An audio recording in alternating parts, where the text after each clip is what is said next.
مگر سب کی نمازیں الگ الگ ہیں، سب کا قبلہ الگ الگ ہے۔ ظاہر سی بات ہے یہ اس مرد کلندر کی تحریر ہے جس نے پورے عالم اسلام میں اہل سنت والجماعت کا کام کیا ہے۔ آج جس کی طبیعت جو چاہتا ہے بولتا ہے، اس کی وجہ یہ ہے ہماری تعلیمی کمزوری۔ ہمارے پاس ایسے وکیلوں کی ٹولی نہیں ہے جو ہمارے مقدمات کو صحیح سے بھارت کی کچہریوں میں لڑ سکے۔ بھارت کا ایک غیر مسلم وکیل مسلمانوں کے ناک میں دم کر کے رکھ چکا ہے، کبھی اس کے خلاف مقدمہ، کبھی اس کے خلاف مقدمہ، کبھی اس کے خلاف مقدمہ۔ ہمارے یہاں ہزاروں وکیل ہیں مگر یہ کہتے ہیں صاحب ہمیں مذہب کے لیے کوئی فرصت نہیں ہے۔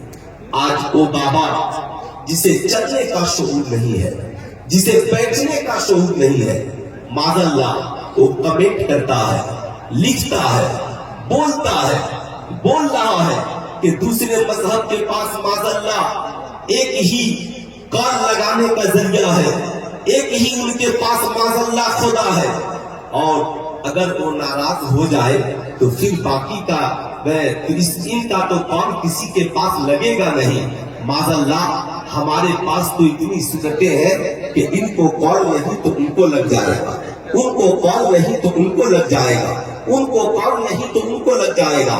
لوگ ولیوں تک پہنچے تھے، نبیوں تک پہنچے تھے، معاذ اللہ خدا کی شان میں گستاخیاں ہو رہی ہے، مگر کون بولے گا؟ ان کے خلاف کون لڑے گا؟ ایسا لگتا ہے بھارت ڈیموکریسی ملک نہیں، ایسا لگتا ہے کہ بھارت جمہوری ملک نہیں ہے جس نے جو چاہا بول دیا۔ مگر میں بتانا چاہوں گا جو لوگ معاذ اللہ یہ کہتے ہیں کہ ایک ہی خدا ہے، وہ ناراض ہو جائے تو پھر کون سنے گا؟ تجھے پتا نہیں ہے یہ خدا، میرا خدا تو وہ خدا ہے جو ماں باپ سے بھی 70 گنا زیادہ مہربان ہے، جو گنہگار بندوں کے آنسوؤں کے قطرے کو پسند کرتا ہے، وہ رب جو گنہگاروں کی آواز کو پسند کرتا ہے۔ جب کوئی بندہ خدا کو ایک بار آواز دیتا ہے تو مالک و مولا 70 بار وہاں سے آوازیں آتی ہیں، بول میرے بندے تو مجھ سے کیا کہہ رہا ہے۔ آج ان کی زبانیں اتنی بڑھ گئی، انہیں شعور نہیں ہے، انہیں عقل نہیں ہے۔ کاش انہوں نے اس بڑھیا سے بھی عقل لے لیا ہوتا جس بڑھیا نے بحریہ کے مناظرے میں کہا تھا، اے بحریہ تو کہتا ہے خدا ایک ہے تو دلیل دو۔ میں اپنے چرخے سے بتا سکتی ہوں کہ خدا ایک ہے۔ بڑے بڑے مناظروں نے کہا تھا، اے بوڑھی عورت کیا تو عالمہ ہے، کیا تو فاضلہ ہے؟ اس نے کہا تھا میں عالمہ نہیں ہوں، میں فاضلہ نہیں ہوں، مگر میں جواب دے سکتی ہوں۔ دیکھ یہ میرا چرخا ہے، میں اکیلے گھماتی ہوں، اگر اس کے گھمانے والے دو ہو جائے تو میں داہنے طرف گھماؤں اور وہ بائیں طرف گھمائے تو یہ چرخا ٹوٹ جائے گا۔ سن، اگر اس کائنات کا چلانے والا خدا ایک ہے، اگر دو ہوتے تو وہ کہتا سورج پچھم سے نکلے گا، وہ کہتا سورج پورب سے نکلے گا، وہ کہتا چاند پورب سے نکلے گا، وہ کہتا چاند پچھم سے نکلے گا۔ اگر چلانے والے دو ہوتے تو ٹکرا جاتے۔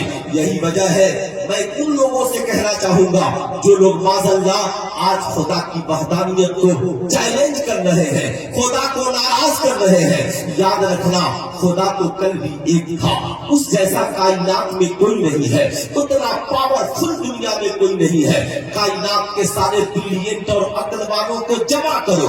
عقل والے کون ہیں؟ قرآن تو عقل والوں سے خطاب کرتا ہے، قرآن تو علم والوں سے خطاب کرتا ہے۔ قرآن کہیں پہ کہتا ہے یتفکرون، اے فکر رکھنے والوں میری طرف دیکھو، یتدبرون، اے غور کرنے والوں میری طرف دیکھو۔ صاحب سب سے زیادہ جو بریلینٹ لڑکے رہتے ہیں اور سائنس کا انتخاب کرتے ہیں، سائنس جیسے سبجیکٹ کو پڑھتے ہیں۔ جتنے بھارت کے بریلینٹ ہیں سب کو جمع کیجئے، عقل والوں کو۔ صاحب یاد رکھیے گا جو سب سے زیادہ بریلینٹ ہوتا ہے اس کا میتھ مضبوط ہوتا ہے۔ لوگ کہتے ہیں نا عالموں میں بھی جو عالم سب سے زیادہ تیز ہوتا ہے وہ صاحب علم میراث کا بہت بڑا ماہر ہوتا ہے،